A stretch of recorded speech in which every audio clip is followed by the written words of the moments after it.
a grieving widow. In years only of some 40-odd, and her gorgeous, gleaming green gown, bedecked with jewels, tears streaming down her face as she stares ahead, shattered. She holds in her hand a wedding ring, one she has not worn on her hand in many years. And she looks and sees the body on the table. Oh no. Hal, I'm so sorry. She leans down and kisses his cheek, gives him a kiss on the lips. A tear falls from her eye across his cheek. He is gone. It's gone. It's gone. Easy. When? How long ago? I look up. Do I see the sky? Is it nighttime? Oh. I didn't even get to say goodbye. No. How the doors to Fairy shut. I don't know how much longer my name will mean anything. The Taconis, the Halovar, seems stronger, and it seems like fewer messages arrive at the Golden Orchard. Maybe I should have run away with Thiazi all those years ago. I did shit! No. The cliff is here. I fucked it up. These people came in. They attacked me. How did they even know? How did they even know? Probably about 7 people came in here. They came in masked, and they came in knowing that there was going to be a fight. They were not caught off guard. They knew that a fight was waiting for them inside. The dead bodies, 3 of them got dragged out of here. In being dragged out, you find some crow feathers. Judging by the boots here, 6 of the sets of boots are old, tattered. 1 set is fine. And you see fingerprints over a mantelpiece where there is shattered glass, and see the residue of someone drawing runes against the mantle. You detect the presence of sorcery. Everything of magical import other than this glyph, gone. Do I know what was in that glass case? The Stone of Night Song. The Stone of Night Song. I'm mistaken, it was an elven artifact. Right. Yeah. Used by the elves in the Shaper's War. I don't remember what it does. Something betrayed us. I think as you walk back to land again on Thiazi's chest thimble, you look under his chest and you see there's a couple different necklaces. He kind of, like a lot of thieves and scoundrels, collected little bits of jewelry from here and there. But you see that a silver necklace is kind of bunched up that has his old wedding ring on it that he was wearing around his neck. You're just looking at the stubble on his face, the ring on the necklace. Touch the ring. We have to make this right. Occtis walks up next to the body, next to... Come on. We'll figure it out. We can figure it out. Figure out what went wrong. I want to find who did this. I promise that. Somebody did betray us, and I have a hunch there's only 2 people in our group that are unaccounted for, Sid and Your brother. Casimir. They didn't show up. They didn't show up to the execution. Sid never... Well, obviously, he didn't make it to the car that Sid was driving, so Sid never showed up for us. Casimir was a member of the Crow Keepers. Pulling into the Palazzo Divinos, you emerge from the carriage, walk inside, and see near a fireplace downstairs in a sort of drawing room the Lady Aranessa, who looks a little panicked. And she says, General Raymond, a word? You see, he says, yes, Lady Aranessa, and walks in. It has come to our attention that there may have been a plot to rescue the Azifang. Disturbing things have come to us. The Taconis are currently searching for a member of their family. It's possible that he knows something of this plan. He was acting in direct contradiction of his family. It may be to our benefit if we can find the young boy before anyone else does. You hear the noise of boots approaching. In the doorway, the shadows grow long. Effortless magic. And a tall, grave figure of sallow skin enters. The Lord Primus Taconis. I'm searching for my son, Occtis. He was sent here some years ago to your boarding school. My house has arrived here in Dolmerkia for the events of the execution of the criminal who attacked our guards in the marketplace. I had hoped to entreat with my son, who I'm given to understand has somehow worked out a way to acquire the gifts of shadow in the realms beyond, that his own constitution was either too weak or sclerotic to arrive at under normal means.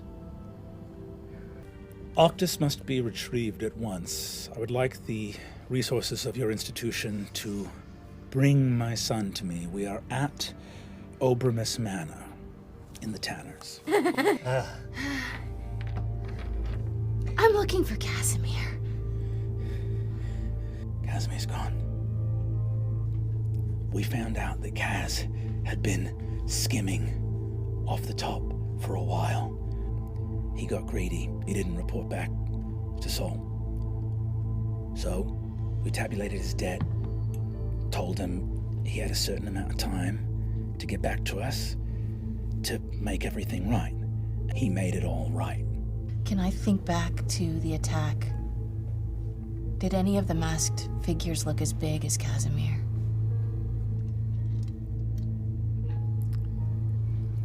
Kaz came in here yesterday and settled his debts in full. Him and his crew had new gear. He dropped a sack of money on the bar, paid off his whole debt, and he had a deed of title to a strong house in Gormalay. Sid barged in. He came in screaming about, where's the wagon? We're already too late. And he saw the money on the table, and Sid grabbed that deed of title and ran out the door. Kaz and his boys took after him. It's the last we saw Kaz. But the kind of people that can pay that kind of gold, I think Kaz had been at the end of his rope for a while. Taconis. Here from behind you. Hello, hi, yes. Your family is searching for you. Right. The worst of your family is what I can gather. I don't know why they would want to see me. They sent me away. They didn't have any use for me. Then would you be so kind as to speak with Lady Aranessa? We need to get you somewhere safe. If they can't find you, and when we can figure out what your place is in this before it ends up costing you or other lives. You enter and see the Lady Aranessa Royce, who you saw yesterday at the funeral. We have a bedroom that you're welcome to stay in while we're figuring out whatever you prefer. a place to, if you'd like us to show you to a room, because we think it might be good for you to sleep in a place that nobody knows you stay. I understand you're a student at the Penteveral. Yes. You should know that your father visited the Penteveral earlier today. What is going on? Walking out on the steps to the garden, you see General Raymond looks out at you. Julien, I wanted to say that a hand from an invisible figure reaches forward as the invisibility is dropped, and a black-clad member of House Taconis reaches their hand up immaterially through the skin, pulls his skull out of his head immaterially. Letting go, it becomes corporeal again, and suddenly the upper half of his spinal cord and skull is out in front of the flesh of his head, and he dies instantly, collapsing to the ground. Aranessa opens for the servant to bring the bedclothes. The door creaks and suddenly stops creaking as a silence spell fills the room. As their heads rise, you see the vacancy of 6 ghouls, full undead, gazing out at you. And in the midst, you see here your brother, Ethrend, holding in his hand a perfectly spherical black stone. Put him on the table.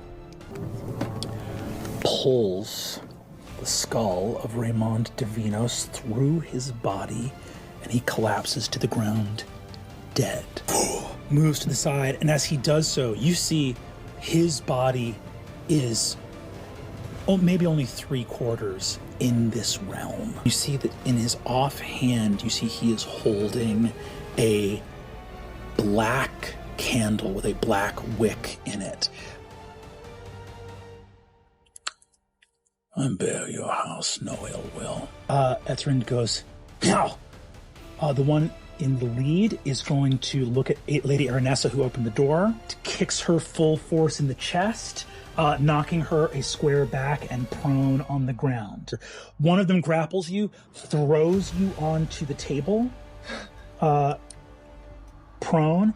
This one right here, crawling over you as you are thrown onto it, gets sort of on top of you, smiling as this long tongue that stinks of carrion, and does a little leapfrog hop as he produces a garrote. He leaps over you, facing the opposite direction, and putting it behind his head, sits down hard with the wire over your neck. Traitor, you should have welcomed the name alone as a gift, even though there has always been something wrong with you. He withdraws the dagger, and the hand that holds the Stone of Night Song, he plunges into your core, and you can feel ice-cold fingers release the stone and begin to wrap around your heart from inside you. Hand inside of him, he just stares at his brother. And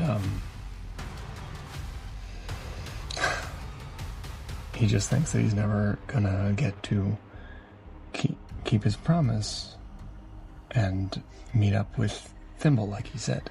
Primus, as a bonus action, vanishes into the shadow. No. Reappears from the shadow behind this fountain. Steps slowly into the center of the room, and is going to cast Circle of Death. Tonight, Divinos, Royce, and all their vassal houses end. The work that is to come requires concentration, no distractions.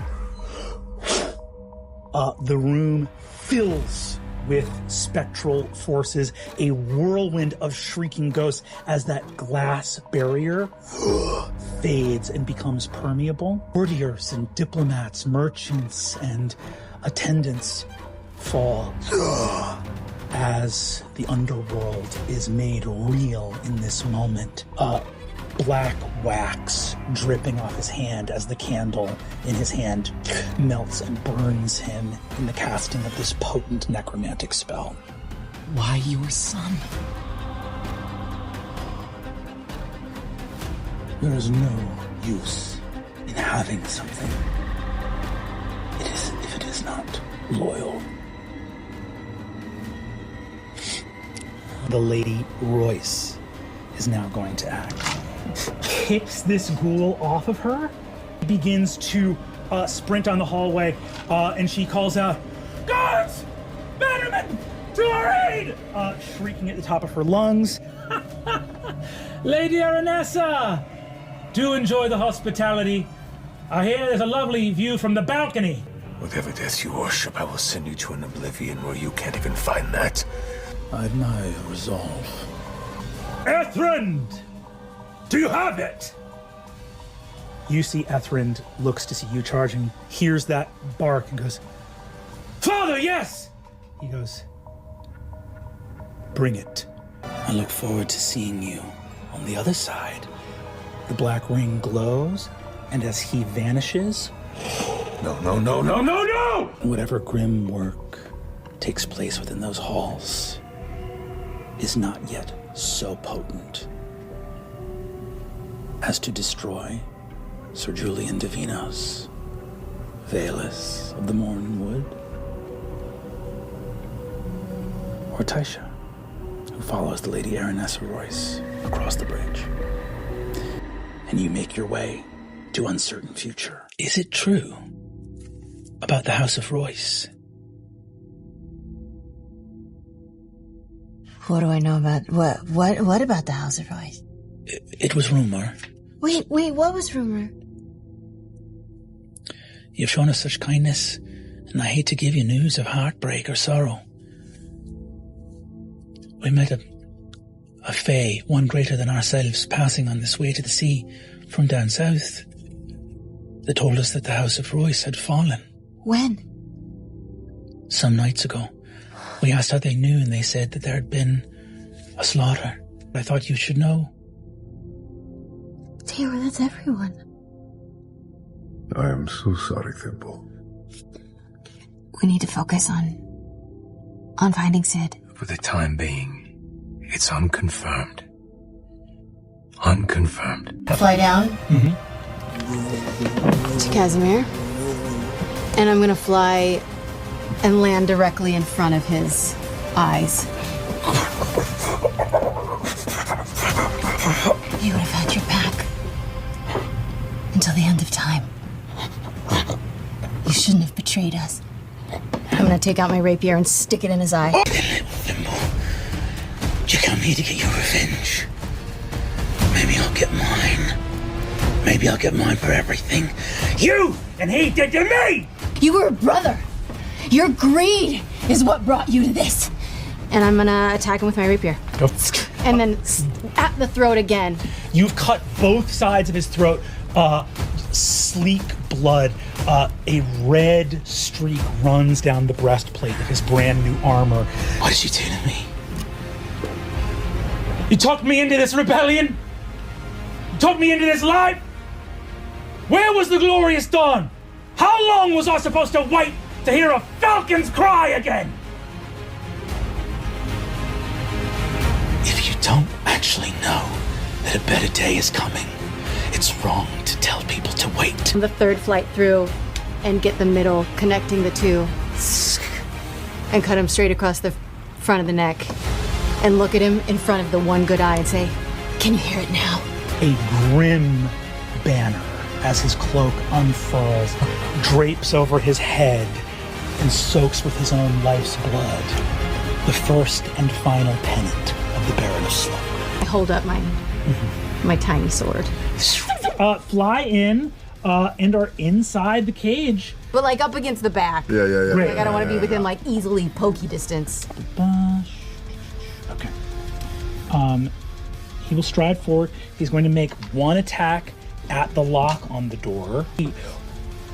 against the door, focuses up again, takes this longsword that begins to hiss and steam as the fuller fills with almost like a thermometer filling with like a green poisonous light. Comes down, acid, steam, and poison, shatters the lock. He swings the door open, will take his last attack on you. That is going to be a hit. 26. Just striking out into the cage, and you can see as he goes to do so, he gets his cheek along the plunging sword blade so that he slightly cuts his own cheek on it, and spits a blinding poison at you that you dodge on a 19. What allies of Occtis Thimble could you be? And they're my friends. I know you're not him. I'm gonna look this motherfucker in the eyes and say, "Is that the best you can do?" I'm gonna roll to try to attack him and see if this works. You are with a single attack. You reach out for 42 points of damage. Unbelievable. They've taken down Occtis and they've taken down the Aussies. Yeah. They need to fucking die. As he gets distracted by Wick, I'm gonna surge forward and stab directly into his ear. Stab inside, and almost like standing at the vent of a volcano, spiraling fireworks, blasts of light, pixie magic, as he just thuds into the side of the cage with this sword going deep into the side of his head. Boom! And you see these bracers on his arm gleam as he picks up the statue and lifts a 2,000-pound stone statue over his head. The first time you saw the bracers on his arm, they were on the broad forearms of Callowin Royce, Aranessa's younger brother. You've seen them. You've landed on those bracers before. Callowin was Aranessa's younger brother, a jovial, happy, wonderful man. They were a gift they're a long ago gift of the House of Royce given from the fairies of Hallow, granting one the might of the strong trees of oak and birch. You're not afraid of dying. I can tell. Because everything you love is already there.